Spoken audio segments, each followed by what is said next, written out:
cronotrópico positivo.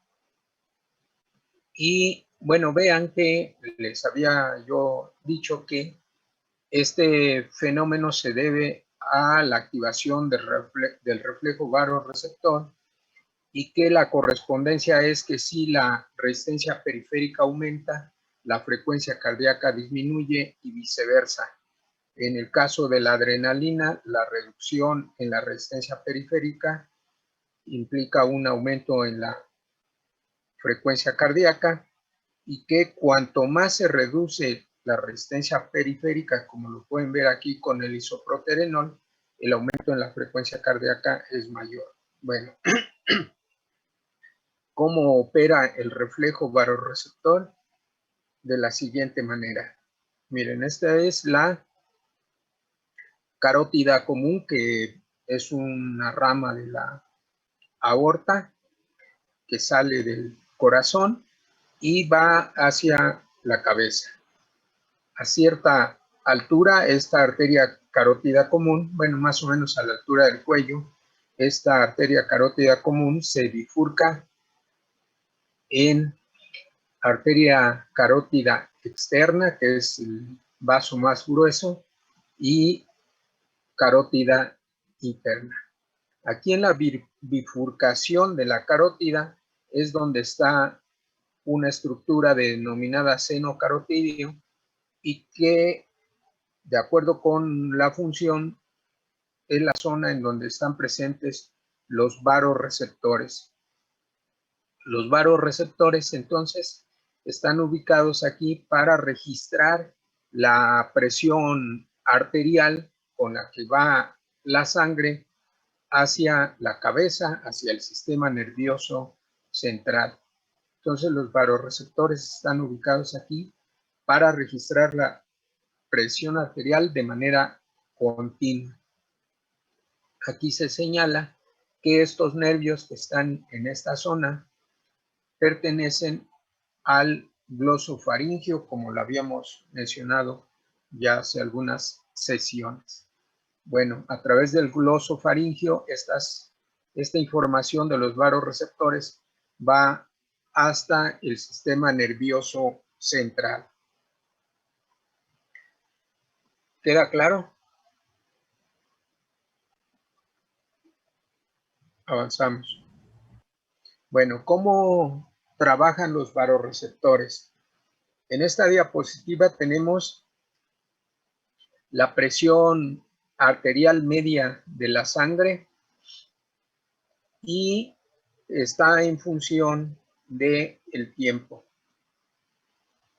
Lo que se hizo en este experimento fue registrar la frecuencia de descarga de los barorreceptores y se hizo este registro de la frecuencia de descarga a diferentes niveles, a diferentes valores de presión arterial media. Aquí podemos ver que cuando la presión arterial media es de 50 milímetros de mercurio, la frecuencia de descarga de estos barorreceptores es muy lenta. Si se aumenta la presión arterial media a 75 milímetros de mercurio, entonces comienzan a descargar con mayor frecuencia estos barorreceptores. Y en la medida en que la presión arterial media se va incrementando, como pueden ver, la frecuencia de descarga de los barorreceptores va aumentando también. De tal manera que la conclusión general de este experimento es que la frecuencia de descarga de los barorreceptores es proporcional con la presión arterial media. Si la presión arterial media es muy alta, la frecuencia de descarga de los barorreceptores es muy alta. Si la presión arterial media es baja, la frecuencia de descarga de los barorreceptores también es baja. Así que de esta manera el sistema nervioso central recibe información de el estado de la presión arterial en la periferia en general o en todo el sistema cardiovascular. ¿Alguna pregunta? No, profe. Muy bien. Esta información de los varoreceptores de la que les he estado hablando está esquematizada aquí. Esto sería la bifurcación de las carótidas. Este sería ¿qué par craneal? El que les acabo de mencionar, el glosofaringio. Pero además de la presencia de los varoreceptores en la bifurcación de la carótida, también están presentes varoreceptores en el callado de la aorta, o sea, con qué presión arterial está saliendo la sangre del corazón. Y vía el vago, que también ya se los había mencionado hace un buen tiempo, entonces vía el nervio vago, también envía la información de los varoreceptores del callado de la aorta al mismo lugar a donde la envía los varoreceptores del seno carotídeo. Y esta información llega a este núcleo en el sistema nervioso central, en el bulbo, a un núcleo que se llama núcleo del tracto solitario, o en algunos libros también lo llaman núcleo del fascículo solitario. Entonces es lo mismo. Entonces, la información de los procedentes de los varoreceptores llega al núcleo del tracto solitario y estas aferencias, estas neuronas, hacen sinapsis con otras cuyos somas están aquí en el núcleo del tracto solitario. Bueno, estas neuronas cuyos somas están aquí en el núcleo del tracto solitario envían sus proyecciones hacia otro núcleo en el mismo bulbo que se llama el núcleo ambiguo y también envían proyecciones a otro núcleo que se llama el núcleo caudo-ventrolateral. Entonces, estos dos núcleos reciben información de la neurona cuyo soma está en el núcleo del tracto solitario y es la que recibe la información de los varoreceptores. Aquí abajo a la derecha tenemos la clave de acuerdo con los colores de qué neurona se trata y de qué neurotransmisores se liberan en las neuronas. Bueno, entonces, vean que en negro son fibras parasimpáticas y en morado son fibras simpáticas. Las neuronas que están dibujadas en verde son neuronas glutamatérgicas y las neuronas en color rojo son neuronas GABAérgicas. Aquí es importante que recuerden que el glutamato es el neurotransmisor excitador por excelencia en el sistema nervioso central, en tanto que el GABA es el neurotransmisor inhibidor también más importante en el sistema nervioso central. Así que tenemos aquí en estos circuitos neuronas excitadoras glutamatérgicas y neuronas inhibidoras GABAérgicas. Bueno, ¿cómo opera este circuito? Vean que las aferencias de los varoreceptores entonces se ponen en contacto con esta neurona que es glutamatérgica y esta neurona glutamatérgica en el núcleo ambiguo se pone en contacto con las fibras preganglionares parasimpáticas, a lo que corresponde al par craneal 10, o sea, al vago, y de esta manera llega información hasta el corazón. De este otro lado, esta fibra glutamatérgica hace sinapsis en este lugar que es el bulbo caudo-ventrolateral y hace sinapsis con esta neurona que es GABAérgica, de tal manera que aquí en este otro núcleo, que es el núcleo rostro-ventrolateral, hace sinapsis con esta neurona de tipo glutamatérgica también, que desciende hasta la médula espinal, a el asta intermedio lateral, donde hace sinapsis con una fibra preganglionar simpática. Luego un ganglio, y a partir de este ganglio las fibras postganglionares simpáticas que van hacia el corazón y hacia los vasos sanguíneos. También esta fibra preganglionar parasimpática envía proyecciones hacia la médula adrenal, en donde puede activar la liberación de adrenalina hacia la circulación general. Bueno, este es el esquema del circuito del reflejo vasoreceptor. Hasta aquí, bueno, no hemos dicho todavía cómo funciona, nada más le estamos presentando las partes anatómicas de los circuitos para que nos podamos entender cuando hablemos de una subida o una disminución de la presión arterial. ¿Hasta aquí alguna pregunta?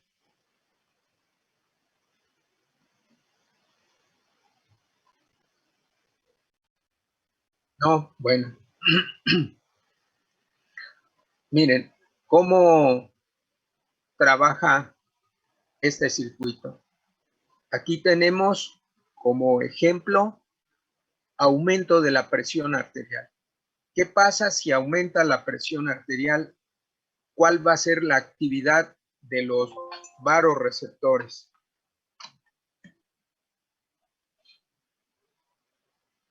De acuerdo con lo que les mostré en la diapositiva anterior, cómo es la descarga de los vasoreceptores si aumenta la presión arterial. Mayor. Mayor, ¿sí? Como quedamos que es proporcional, entonces si aumenta la presión arterial, la descarga de los vasoreceptores va a estar aumentada. Entonces, la descarga tanto del seno carotidio como del callado aórtico, y va la información hacia el núcleo del tracto solitario que está aquí. Esta es la neurona glutamatérgica de las que les planteé hace rato, que se pone en contacto en el núcleo ambiguo con la fibra preganglionar parasimpática vagal, y este ganglio es un ganglio intramural. Entonces, fíjense, aumenta la presión arterial, aumenta la frecuencia de descarga de los vasoreceptores. Esto que es una neurona glutamatérgica, que va a pasar, si aumenta la frecuencia de descarga de los vasoreceptores, ¿qué va a pasar con la frecuencia de descarga de estas neuronas? ¿Va a ser mayor? Va a ser mayor. ¿Y qué va a pasar con la frecuencia de descarga de esta neurona? También va a ser mayor. También va a ser mayor. ¿Qué va a pasar con la frecuencia de descarga de esta neurona? Pues igual, ¿no? Igual va a ser mayor. Sí, va a ser mayor. Por lo tanto, como esta es una fibra postganglionar parasimpática, ¿qué se va a liberar aquí en el corazón? Las acetilcolina, ¿no? Acetilcolina. ¿Y la acetilcolina qué efecto tiene sobre el corazón?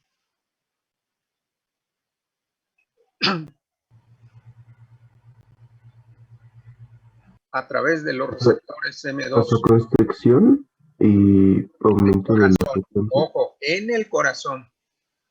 Es vasodilatación. Bueno, en el corazón.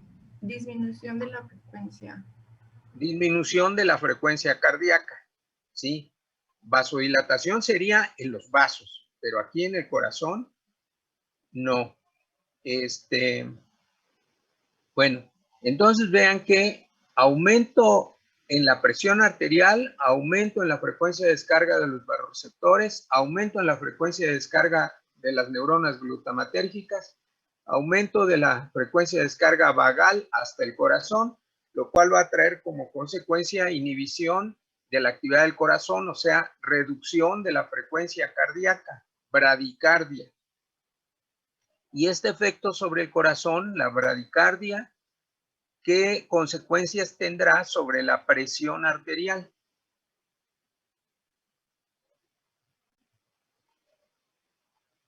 Si se reduce la frecuencia cardíaca, ¿qué creen que le pasa a la presión arterial?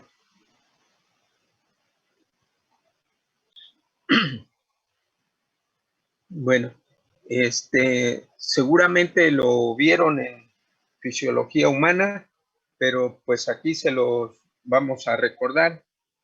La presión arterial es resultado de gasto cardíaco por la resistencia periférica, y el gasto cardíaco a su vez depende de la frecuencia cardíaca y del volumen sistólico. Entonces la frecuencia cardíaca se aumenta, esta tiende a aumentar la presión arterial, si disminuye, esta tiende a disminuir la presión arterial. Entonces, esta activación vagal hacia el corazón reduce la frecuencia cardíaca y esto tiende a reducir la presión arterial. Entonces vean que lo que inició la activación del reflejo vasoreceptor fue un aumento en la presión arterial y la respuesta vía este sistema es tender a reducirla. Por otra parte, si vemos qué va a ocurrir de este otro lado, esto, como es una neurona glutamatérgica, su frecuencia de descarga va a estar aumentada porque está aumentada la frecuencia de descarga de los vasoreceptores por el aumento en la presión arterial. Entonces, esta neurona, que es una neurona GABAérgica, ¿qué va a pasar con su frecuencia de descarga?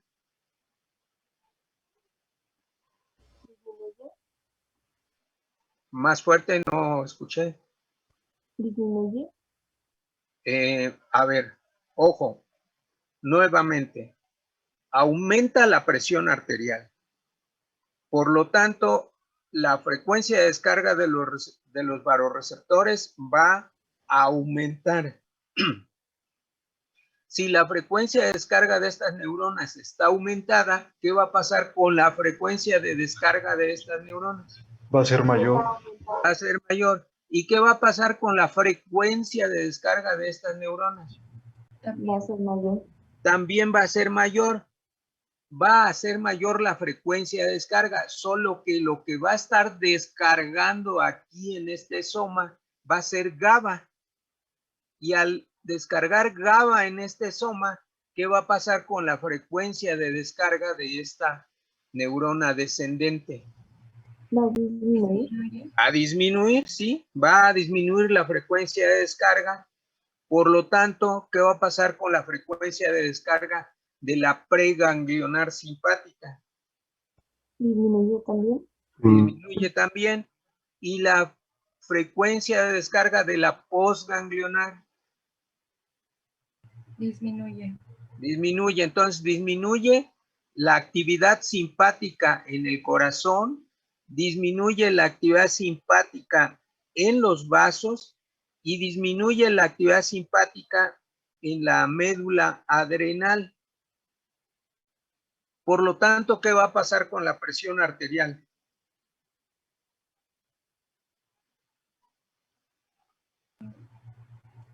Si disminuye la frecuencia de descarga del simpático en el corazón, ¿qué va a pasar con la actividad del corazón? Pues va a disminuir también. Va a disminuir tanto la frecuencia como la fuerza la velocidad de conducción, etcétera. Todos los efectos inotrópicos negativos se van a presentar porque el simpático está descargando menos. En los vasos, si el simpático baja su frecuencia de descarga, ¿qué va a pasar con el tono de los vasos? ¿Qué se va a presentar? La vasoconstricción. Sería al revés, ¿no? Sería al revés. Vasodilatación. Vasodilatación porque está descargando menos. Cuando el simpático descarga, entonces hay vasoconstricción en los vasos. Si el simpático descarga, hay estimulación, pero como en este caso se está reduciendo la descarga simpática, tanto a las adrenales como directamente al corazón y a los vasos, lo que se va a presentar es en los vasos vasodilatación. ¿Por qué? Porque se está liberando menos noradrenalina aquí y porque se está liberando menos adrenalina hacia la circulación general. Entonces, todas estas acciones van a tender a reducir la presión arterial. Entonces vean que a un aumento de la presión arterial, ¿qué le pasó a la frecuencia? ¿Qué le pasa a la frecuencia cardíaca?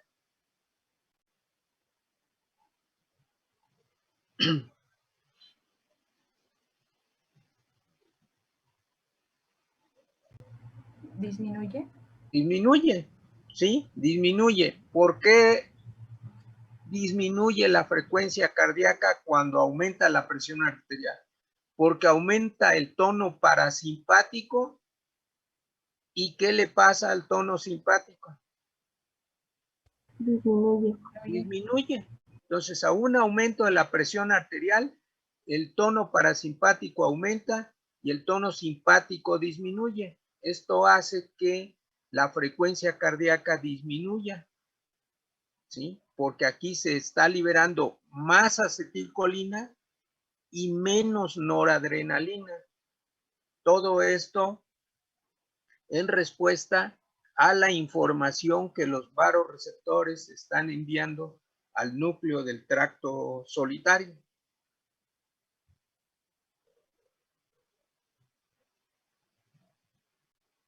¿Queda claro? Sí, profe. Déjenme ver qué tenemos en la siguiente diapositiva. Bueno, aquí.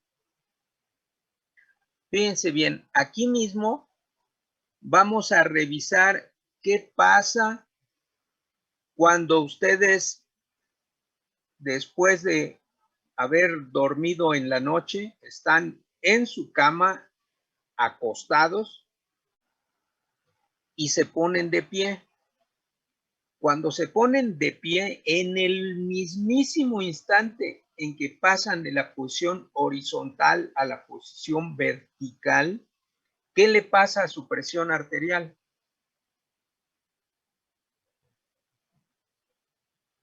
¿Va a aumentar? No, cuando están horizontales y se ponen de pie, la presión arterial no aumenta. ¿Qué le pasa? Pues disminuye, ¿no? Pues disminuye, sí, para que todo el mundo entienda por qué disminuye.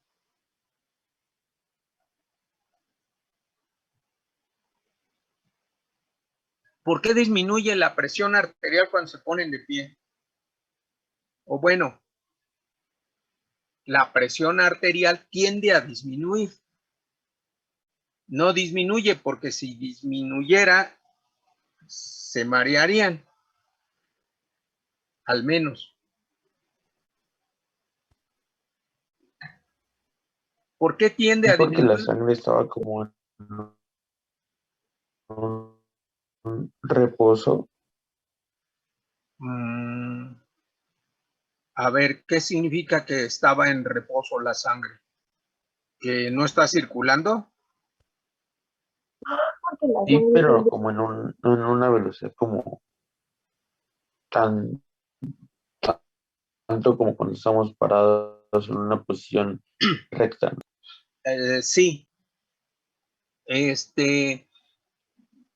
La sangre, ¿para qué circula en toda la economía de un organismo? Para llevar oxígeno a Para todo. llevar oxígeno y ¿qué más? Nada más lleva oxígeno. Dientes, Nutrientes, sí, para eso. Bueno, pues cuando estamos acostados, ¿qué tanta es la necesidad de oxígeno y de nutrientes? pues muy poca porque no estamos ejerciendo ninguna actividad. Exacto. Y en cuanto se ponen de pie, la actividad tiende a ser mayor y se requiere más oxígeno y más nutrientes. Entonces, por eso es que este reflejo baroreceptor es muy importante porque tiene que adecuar la presión arterial, el flujo de la sangre a través de todos los órganos, pues acorde con la actividad celular. Pero entonces estamos en reposo, estamos en un estado de actividad mínima y por esa razón la presión arterial es mínima. Luego, al ponerse de pie, ¿cuál es el fenómeno físico que ocurre? La sangre tiende a irse a los pies. La hacia sangre abajo. tiende a oxigenar a los pies en lugar de al cerebro por cuestión de la gravedad, ¿sí? La sangre tiende a irse hacia los pies cuando nos ponemos de pie. A eso me refiero con decir que la presión arterial tiende a disminuir. Sí tiende a disminuir porque la sangre tiende a irse hacia la parte más baja del cuerpo por la gravedad simplemente. Pero esta tendencia a bajar de la presión arterial es captada por los varoreceptores aórticos y de la carótida, del seno carotídeo. Entonces, en el momento en que la presión arterial tiende a disminuir, ¿qué va a pasar con la frecuencia de descarga de los varoreceptores? Disminuye. Disminuye también, ¿sí? Entonces van a descargar con una frecuencia baja. ¿Qué va a pasar con la frecuencia de descarga de estas neuronas, de las del núcleo del tracto solitario? Va a disminuir. También van a disminuir, también va a ser una frecuencia de descarga baja. Por lo tanto, ¿cómo va a ser la frecuencia de descarga de las preganglionares vagales? Baja. También baja. Luego, esto implica que la acetilcolina que se va a liberar aquí va a ser mayor o menor. Menor. Va a ser una descarga de acetilcolina menor en este lugar, ¿sí? Menos acetilcolina. Por lo tanto, ¿qué va a pasar con la frecuencia cardíaca? Va a aumentar. Va a tender a aumentar, ¿sí? Ahora, por este otro lado, ¿qué va a pasar con la frecuencia de descarga de esta neurona GABAérgica? Disminuye también. Disminuye también, igual va a ser una frecuencia baja de descarga. Por lo tanto, ¿qué va a pasar con la descarga de esta neurona que va hacia las fibras preganglionares? ¿Disminuye? Va a aumentar. Va a aumentar, sí. Entonces, su frecuencia de frecuencia de descarga, perdón, va a aumentar porque esta neurona que es GABAérgica va a liberar menos GABA porque su frecuencia está baja y se va a liberar la actividad de esta y va a aumentar. ¿Qué va a pasar con la frecuencia de descarga de esta preganglionar simpática? Aumentar. Pues va a aumentar, sí. Igual que esta, también va a aumentar porque pues están en serie. Y entonces, ¿qué va a pasar con los vasos? ¿Qué respuesta van a tener al aumento en la actividad simpática. Vasoconstricción, Vasoconstricción, y en el corazón, un efecto inotrópico positivo. ¿sí? Todos los efectos trópicos positivos. Va a aumentar la frecuencia cardíaca, la fuerza de contracción, va a haber vasoconstricción. En la médula adrenal, ¿qué va a pasar? Liberación de adrenalina. Se va a liberar la adrenalina y va a ir hacia la circulación. Entonces, ¿qué pasa cuando se ponen de pie? Bueno, la presión arterial tiende a disminuir por el cambio en la posición, por el efecto de la gravedad, pero el reflejo vasoreceptor va a actuar rápidamente y va a compensar el cambio en la posición, aumentando el tono simpático y reduciendo el tono parasimpático. Entonces vean que las respuestas, ya sea que aumente la presión o que disminuya la presión, las respuestas simpática y parasimpática son de sentido contrario. Si la presión está aumentando, la respuesta tiene que ser bajar la presión. ¿Cómo la bajamos? Pues reduciendo el tono simpático, aumentando el tono parasimpático. Y viceversa, si la presión arterial tiende a bajar, pues ¿qué tiene que ocurrir? Pues hay que aumentar el tono simpático y reducir el tono parasimpático. Eso es lo que acabamos de revisar aquí. ¿Sí queda claro? Sí. Bueno, Sí, profe. entonces, ¿alguna pregunta?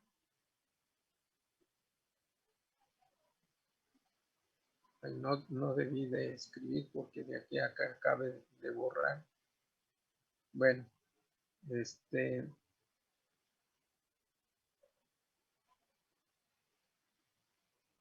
podemos avanzar.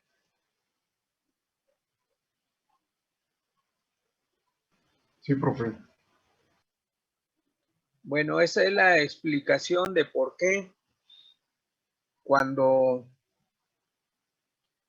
la resistencia periférica aumenta, implica aumento en la presión arterial, y por eso la respuesta refleja es reducción en la frecuencia cardíaca, en el caso de la noradrenalina. Aquí tenemos al isoproterenol.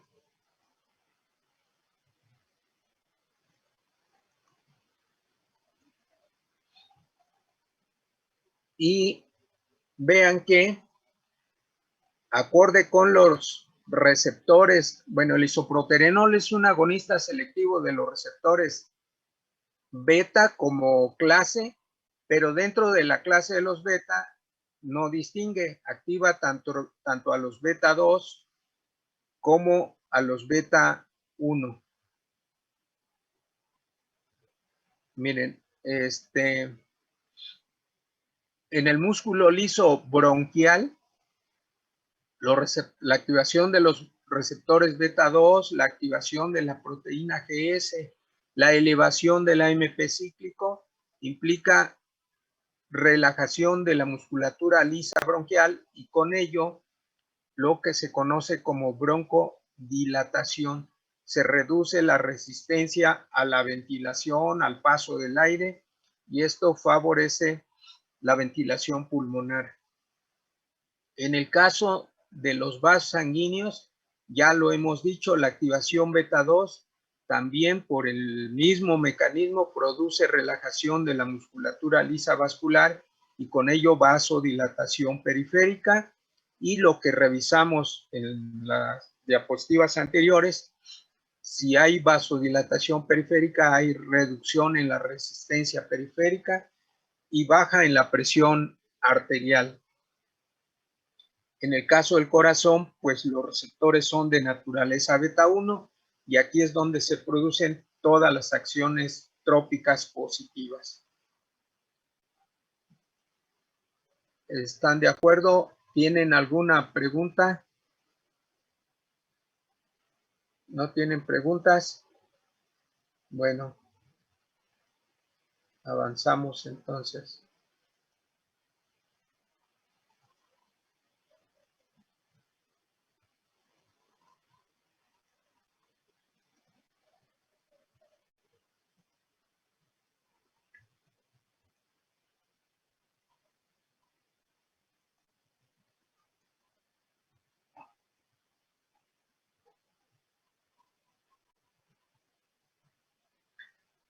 En esta diapositiva vamos a revisar el efecto de la dopamina.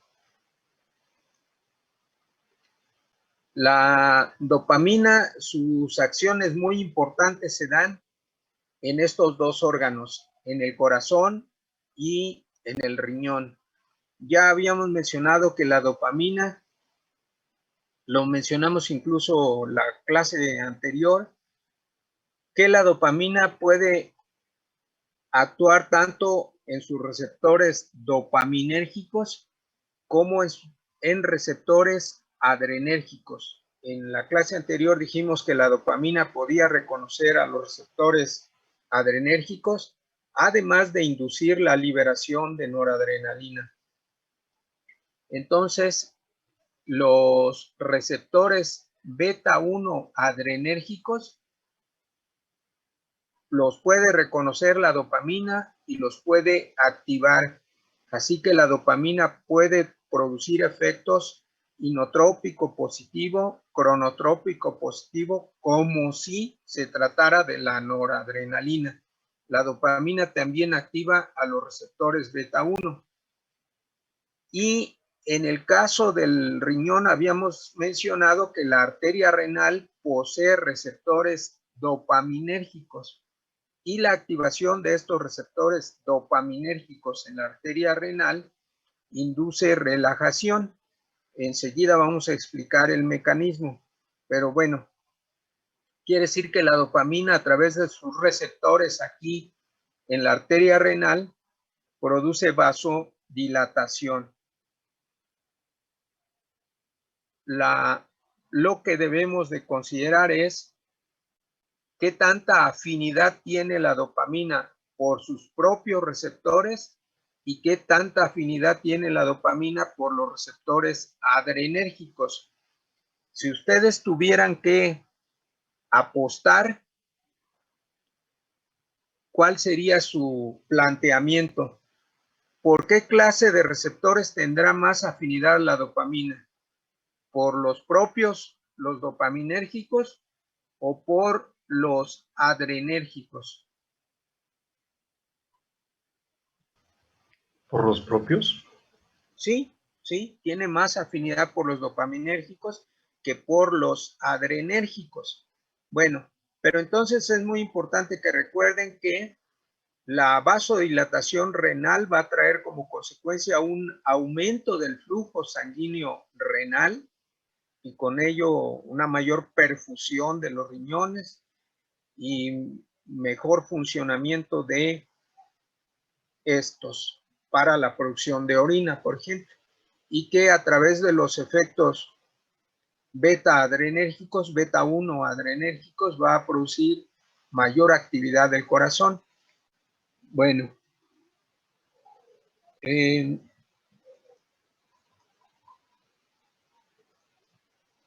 los receptores dopaminérgicos.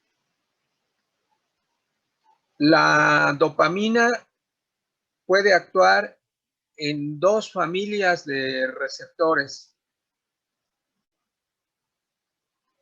La familia D1 y la familia D2. La familia D1, como se señala aquí, estos receptores, como pueden ver, también son de los que se acoplan a proteínas G. Y aquí se dice que se eleva la concentración de AMP cíclico. Así que ¿a qué proteína G estarán unidos los receptores D1 dopaminérgicos? GS. En tanto que los receptores D2, vean lo que hacen los receptores D2, bajan la concentración de AMP cíclico aumentan la conductancia al potasio y disminuyen la conductancia al calcio. Entonces, los receptores D2, ¿a qué sistema transduccional estarán acoplados? GI. GI-O. Sí, muy bien. Por lo tanto, fíjense, si en la arteria renal la dopamina lo que hace es producir vasodilatación, eso implica que el músculo liso de la arteria renal, ¿qué clase de receptores tiene? ¿D1 o D2? D2. Los demás, todos de acuerdo que son D2. ¿Puedes En el repetir músculo la pregunta? liso, en el músculo liso de la arteria renal. A ver, ¿cuál fue la última participación? Que si podía repetir la pregunta, por favor. Sí. En la diapositiva anterior les dije, la dopamina cuando se libera aquí en la arteria renal, produce dilatación de la arteria renal. ¿Sí? La dilatación o la contracción de cualquier arteria, pues es resultado de la actividad de la musculatura lisa. Entonces, la arteria renal tiene músculo liso y ese músculo liso responde a la dopamina con relajación. Si se le pone dopamina a ese músculo liso renal, de la arteria renal, la dopamina induce relajación de esa musculatura lisa. Así que, ¿cuál de estos dos sistemas transduccionales tiene que echarse a andar para ver esa respuesta de relajación de ese músculo liso? La D2. La de los D1, ¿no? La de los D1, sí, porque esos son los que aumentan el AMP cíclico. Otra vez, aunque sea como dogma, si el AMP aumenta en músculo liso, eso implica relajación. Recuerden que si el AMP cíclico baja o aumentan las corrientes de potasio o se reduce la activación de los canales de calcio, ¿sí? Pero particularmente esta parte, la reducción del AMP cíclico, lo vimos como efecto M2, o sea, estos receptores trabajan de manera semejante a los M2, trabajan de manera semejante a los alfa 2 y vean que curiosamente también les tocó el subíndice 2. Estos en el músculo liso vascular promueven la contracción. Si hubiera receptores D2 en el músculo liso renal, habría contracción, pero no hay estos receptores en el músculo liso de la arteria renal. Solo hay D1 y en otros lechos vasculares también, directamente en el lecho vascular, en el músculo liso, hay receptores D1. Estos receptores D2 pueden estar presentes, pero en las terminales noradrenérgicas. Y ahí en las terminales noradrenérgicas, estos receptores D2 pueden inhibir la liberación de noradrenalina y también favorecer la relajación, pero por un modo indirecto. Pero de manera directa es activación de receptores D1 en la arteria renal, producción de AMP cíclico, a través del mecanismo que ya explicamos varias veces. Bueno, entonces, aquí una explicación más amplia de lo que les había platicado respecto de las acciones de la dopamina. Miren, aquí se dice que la dopamina se utiliza cuando una persona tiene lo que se llama un choque circulatorio, o sea, una caída aguda en la presión arterial en general y del flujo, y con ello del flujo sanguíneo renal. Entonces, ya más o menos se los había planteado antes, cuando les dije que para qué sirve la presión arterial. Entonces, si la presión arterial disminuye, el flujo sanguíneo renal también disminuye. Bueno, ¿qué receptores puede activar la dopamina? Ya lo habíamos mencionado, receptores D1, receptores beta 1 e incluso hasta receptores alfa 1. ¿De qué depende de que estimule estos receptores? Pues depende de las dosis, de la dosis de dopamina. Con las dosis más bajas, activa a sus propios receptores, los D1. Con dosis un poquito mayores, activa también a los receptores beta 1. Y si se da una dosis más alta, también puede activar a los receptores alfa 1. Bueno, entonces el efecto resultado de la activación de los receptores D1, bueno, pues en los riñones habría aumento del flujo sanguíneo. Entonces, por dilatación de la arteria renal, por el mecanismo D1. En el corazón, pues ya dijimos, habría efectos trópicos positivos, habría aumento de la frecuencia cardíaca, aumento de la fuerza de contracción. Y si hubiese activación de los receptores alfa 1 por una alta dosis de dopamina, también se podría producir vasoconstricción. Bueno, estos efectos de la dopamina están claros. Los efectos importantes para tratar el choque es activación de los receptores D1 para aumentar el flujo sanguíneo renal, activación de los receptores beta 1 para aumentar la presión arterial en general, enviar más gasto, y este efecto no es muy deseado porque la vasoconstricción implica reducción del flujo sanguíneo y entre otros podría ser un efecto que se contraprodujera contra la vasodilatación de la arteria renal. Entonces, estos son los dos efectos que se buscan cuando se administra dopamina. Entonces, dosis que activen los receptores D1 y a lo sumo que activen a los receptores beta 1. ¿Alguna pregunta? ¿Avanzamos? Maestro, Sí, la afinidad de los receptores es por el grupo catecol, ¿verdad? por los betas sí. Ok, gracias.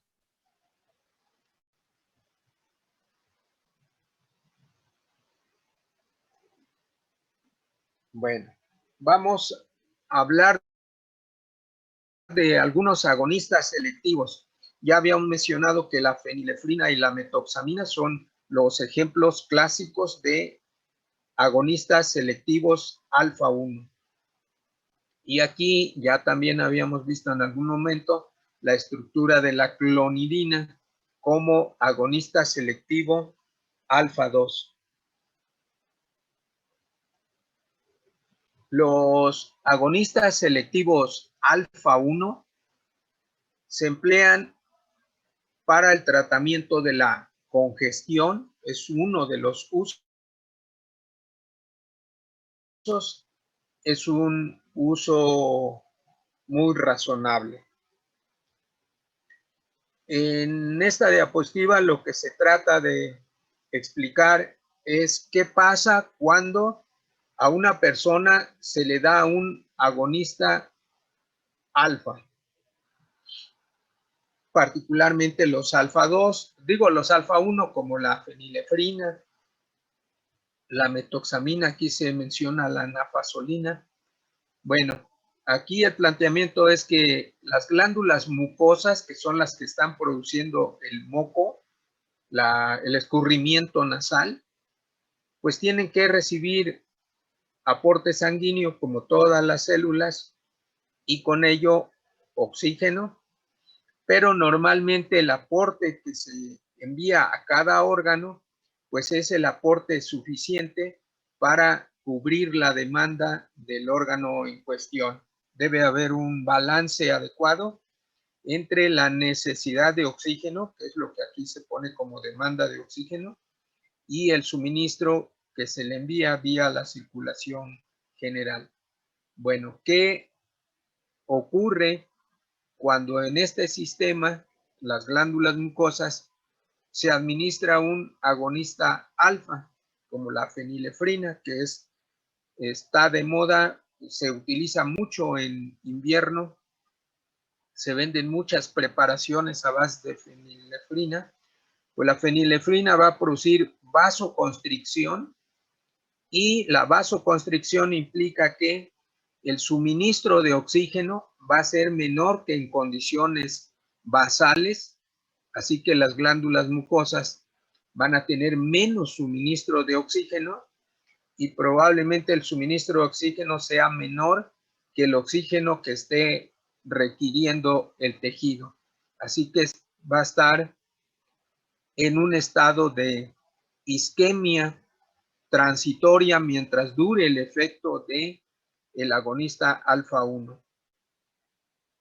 Cuando pasa el efecto del agonista alfa 1, como el sistema ha estado en hipoxia, hay una respuesta refleja compensadora y entonces ahora tiende a producirse vasodilatación porque el órgano ha estado en isquemia.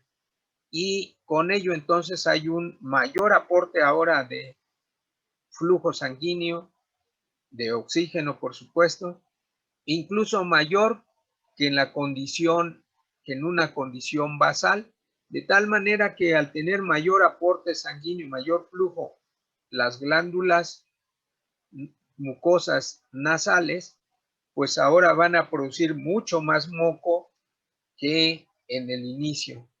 Y así que si se quejaban de tener una congestión nasal y por eso se administraron un agonista alfa 1 para reducir el escurrimiento nasal, pasado el efecto, pues vuelve la congestión e incluso con mayor intensidad.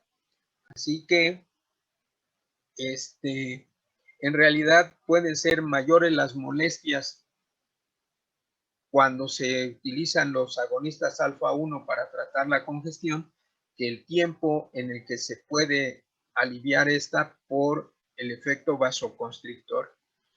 ¿Se entiende el planteamiento? ¿Se entiende qué está ocurriendo o qué puede ocurrir cuando se dan los agonistas alfa 1? Sí, profe. Muy bien. Bueno.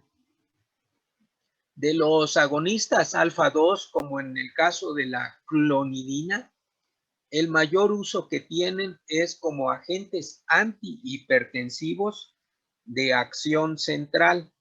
Bueno, ¿se acuerdan del núcleo del tracto solitario? El núcleo del tracto solitario es donde la clonidina ejerce sus efectos. Esto es en el sistema nervioso central. Y la acción de la clonidina en el núcleo del tracto solitario es aumentar el tono parasimpático y disminuir el tono simpático y con ello baja la presión arterial. Y por eso se usan como antihipertensivos. Pero no les voy a decir más allá de esto que les acabo de comentar, porque eso lo van a revisar con mayor amplitud cuando veamos agentes antihipertensivos. Bueno, entonces el caso de la clonidina dicho de modo general. Ahora, agonistas selectivos de los receptores beta. Está aquí la dobutamina como representativo de los agonistas selectivos beta 1. Es más, es prácticamente el único. Y dos ejemplos de agonistas selectivos beta 2. El salbutamol, o en algunos casos llamado también albuterol, y la terbutalina. De estos sí hay docenas de los agonistas beta 2.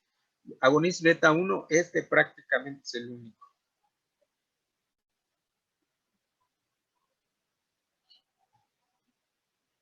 Bueno, a ver, déjenme regresar.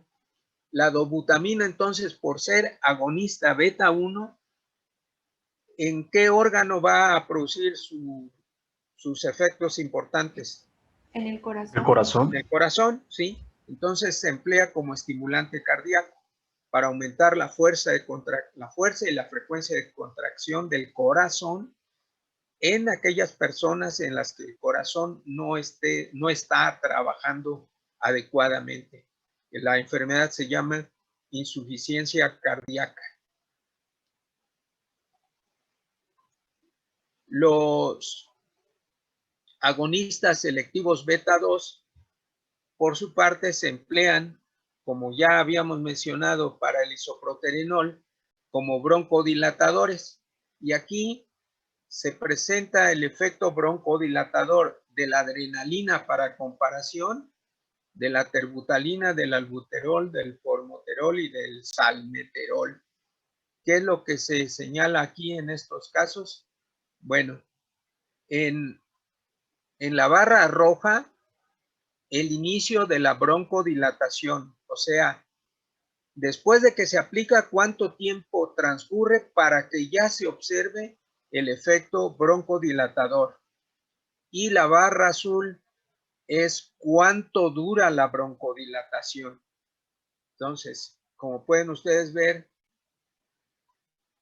el fármaco con menor duración de la broncodilatación es la adrenalina, aunque el inicio de la broncodilatación también es muy rápido. Inicia muy rápidamente la broncodilatación inducida por la adrenalina, pero dura también muy poco.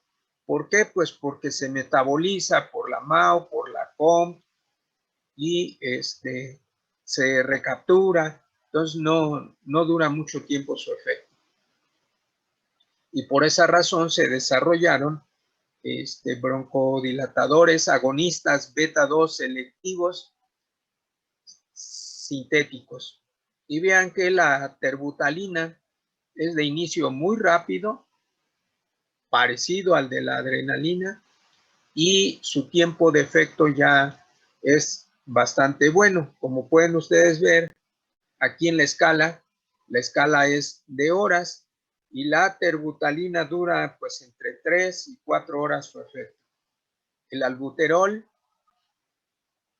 el inicio de la broncodilatación se tarda un poquito más que la adrenalina y terbutalina, y su efecto broncodilatador dura más, un poco más que la terbutalina, pero no llega a 5 horas. Bueno, los siguientes ejemplos, el formoterol y el salmeterol, vean que son ejemplos de broncodilatadores cuyo efecto es mucho más prolongado, más allá de 10 horas, casi 12 horas. Y de estos, comparativamente, el formoterol, su inicio de efecto es muy rápido, su efecto dura mucho. El salmeterol es un poco lento en que se produzca el efecto máximo, pero también el efecto es más duradero. Bueno, de los agonistas beta 2 como agentes broncodilatadores, pues hay muchos. Estos son solo algunos ejemplos. ¿Queda claro? Sí, profe. Ahora, los fármacos adrenérgicos de acción indirecta, vamos a revisar solo el metilfenidato, porque los otros, los inhibidores de la MAO, los inhibidores de la COM, los vamos a revisar en su oportunidad cuando veamos agentes antidepresivos, cuando veamos agentes para el tratamiento de la enfermedad de Parkinson. Estos los vamos a revisar aquí, porque si no lo revisamos aquí, ya no lo revisaríamos en ningún lado. El metilfenidato, como pueden ustedes ver, Si siguen el cursor, vean, esta es la feniletilamina. Aquí en la estructura de este compuesto está el núcleo del que les hablé hace 1 o 2 sesiones. Entonces, este compuesto incluye a la feniletilamina en su estructura. Bueno, si recuerdan, la feniletilamina se las presenté como un fármaco de actividad indirecta que induce la liberación de catecolaminas. Y vean que esta estructura tampoco tiene hidroxilos en el benceno, así que no tiene la posibilidad de tener acción directa. Bueno, este compuesto, cuando se administra, es suficientemente liposoluble, no es metabolizado ni por la COMP ni por la MAO, así que tiene la vida media suficiente para ingresar al sistema nervioso central. No solo vida media suficiente, sino liposolubilidad suficiente para pasar al sistema nervioso central. Y en el sistema nervioso central induce la liberación de catecolaminas, de cuales principalmente noradrenalina y dopamina. Este es un estudio que se hizo de el efecto de el metilfenidato sobre la liberación de noradrenalina y abajo liberación de dopamina. Los círculos claros se refieren a la administración del vehículo, tanto el cuadrito como el círculo es administración del vehículo en 2 lugares del sistema nervioso central. Muy importante, la corteza prefrontal, el cuadro negro. Entonces, cuando se administra metilfenidato y se mide la liberación de noradrenalina en la corteza prefrontal, vean que aumenta mucho la liberación de noradrenalina, alcanza un pico prácticamente del 400%, que dura un buen número de tiempo. Son muestras que se toman cada determinado tiempo y vean que declina con el tiempo hasta que nuevamente la liberación de noradrenalina vuelve a ser basal. Entonces, particularmente en la corteza prefrontal, el metilfenidato induce una liberación alta de noradrenalina. Y lo mismo pasa con la dopamina. Vean, también en la corteza prefrontal es donde aumenta la liberación de dopamina hasta casi 250%, o sea, más del doble. Y tiene cierta duración que declina con el tiempo. Bueno, esto es muy importante. El otro sitio donde se administró es lo que se llama el área septal medial. Y vean que también aquí la liberación de noradrenalina aumenta. En donde están los asteriscos es que hay diferencia significativa respecto al control, pero la liberación es menor que en la corteza prefrontal y lo mismo pasa con la liberación de dopamina. Así que el sitio de acción fundamental del metilfenidato es la corteza prefrontal y el efecto es aumento en la liberación de noradrenalina y de dopamina. ¿Queda claro?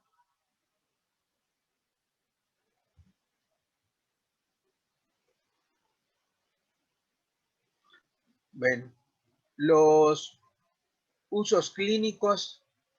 Bueno, el metilfenidato, su mecanismo de acción es que aumenta lo acabamos de explicar, aumenta la liberación de noradrenalina y de dopamina. Y son estas catecolaminas las que en realidad producen el efecto. Por eso se considera de acción indirecta. Bueno, los usos clínicos de las catecolaminas. Las catecolaminas, sus características más importantes son, sus efectos son rápidos, como lo vimos, pero la duración de su acción es breve por el metabolismo, por cierta polaridad.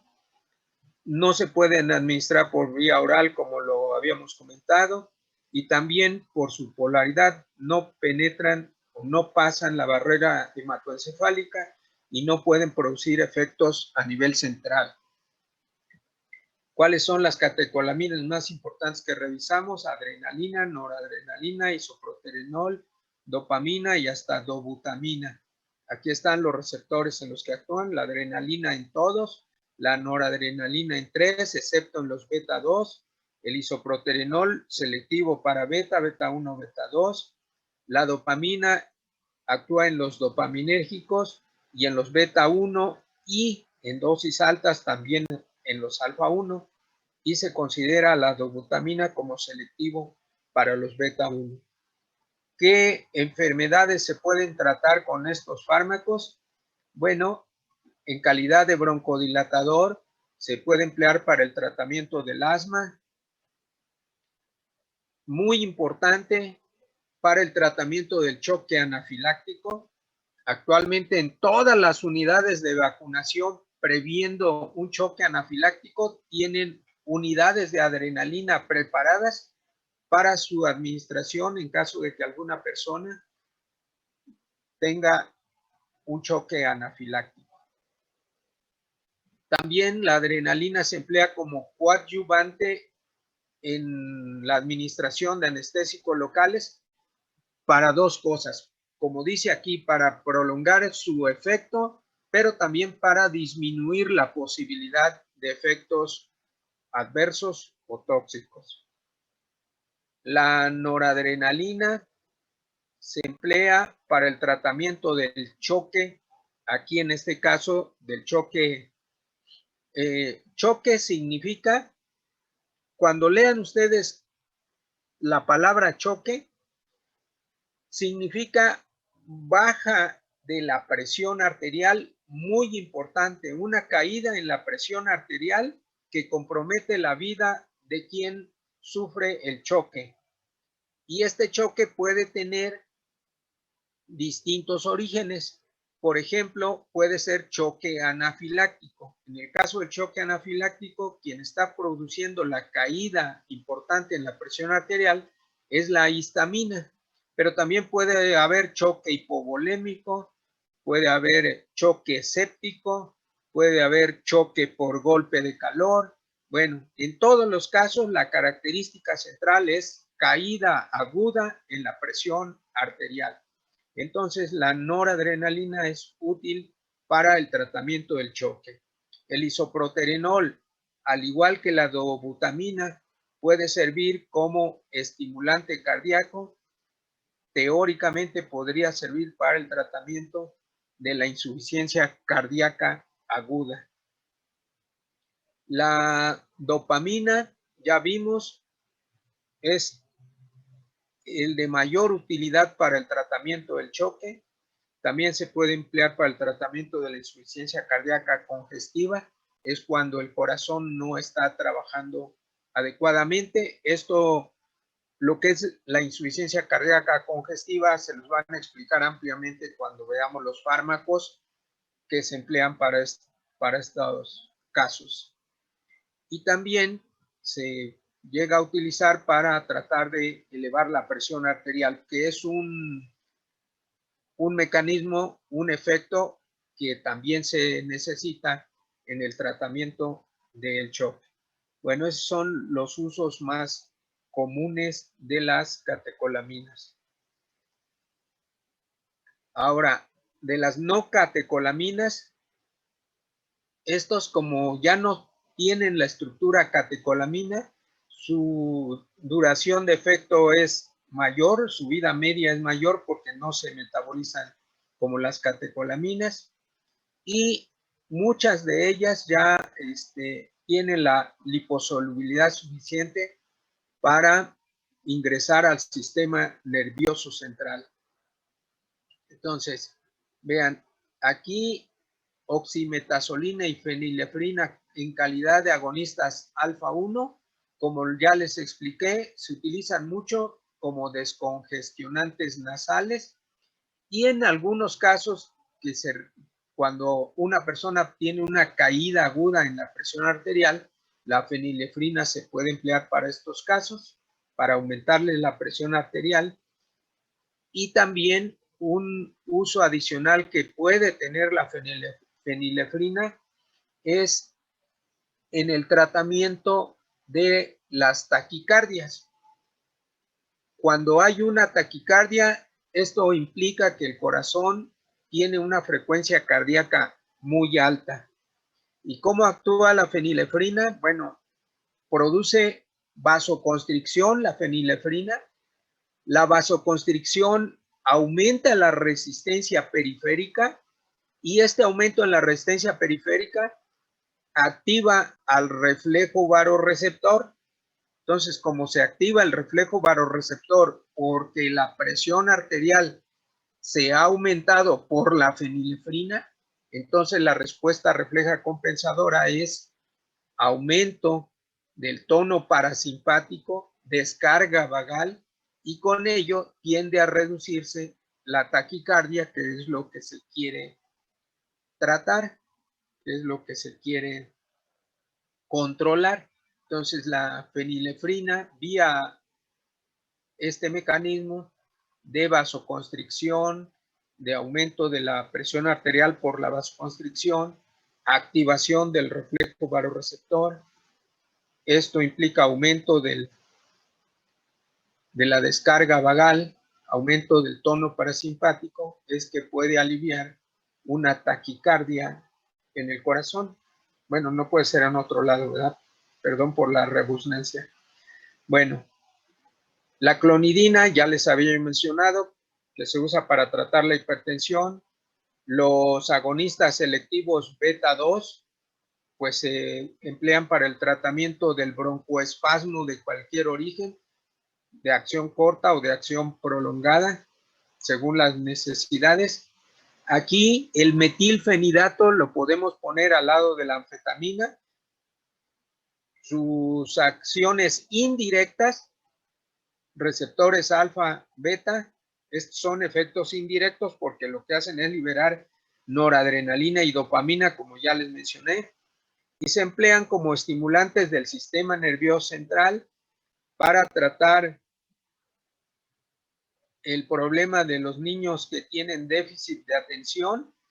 El metilfenidato es el de elección para estos casos y también se emplean para el tratamiento de la narcolepsia.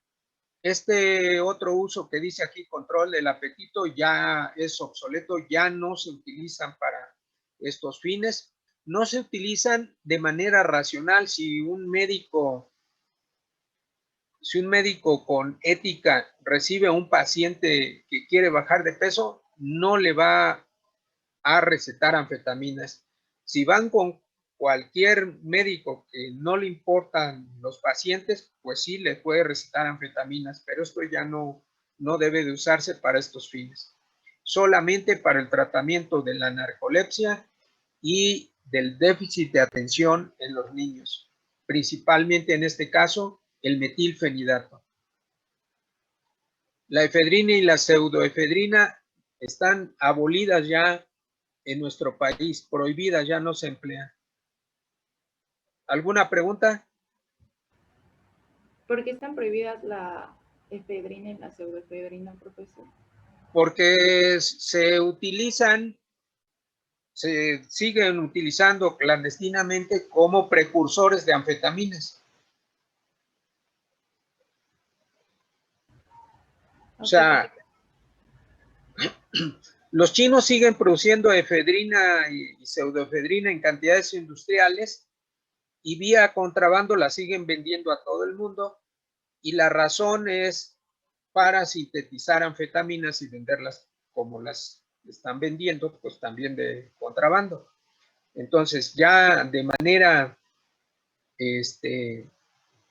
autorizada, para producir medicamentos está prohibida su comercialización.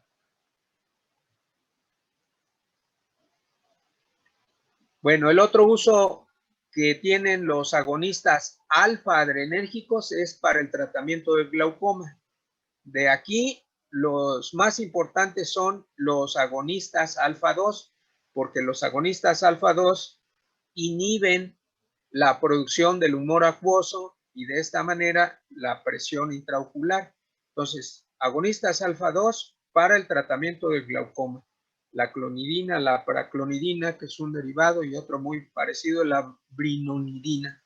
Los agonistas alfa-2 para reducir la presión intraocular por reducción de la producción del humor acuoso.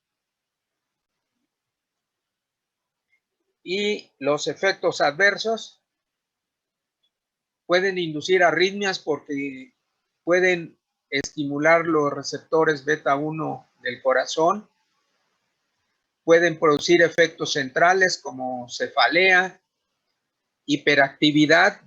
Bueno, aquí hablamos de los fármacos que pasan al sistema nervioso central, pueden producir insomnio, que sería el efecto contrario de combatir la narcolepsia. Como todos los fármacos, náuseas, vómito y particularmente los compuestos relacionados con la adrenalina, las catecolaminas, pueden inducir temblor, del que les hablaba la doctora Norma en la clase anterior cuando hablaba del uso de los bloqueadores beta. ¿Por qué? Porque la adrenalina y sus congéneres suelen producir temblor, particularmente temblor distal, o sea, temblor en las extremidades. Bueno, justo casi a tiempo. Bueno, ¿preguntas?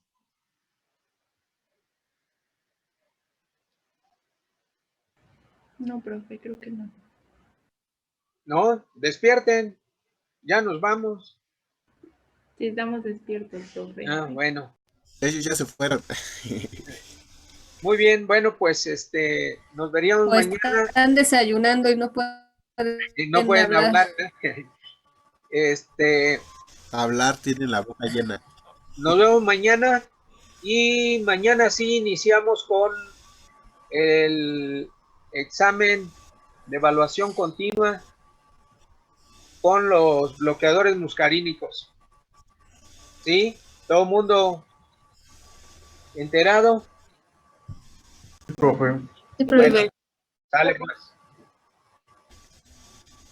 Entonces, Bueno, no tienen muy bien. dudas sobre las prácticas. Recuerden que el jueves son los seminarios.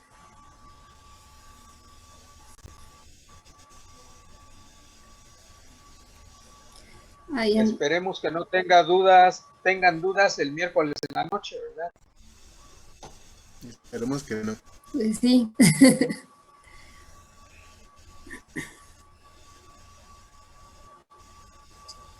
Bueno, entonces si ya no hay duda, nos vemos mañana. Nos vemos mañana. Gracias, hasta luego. Bueno. Ok. Adiós. Gracias.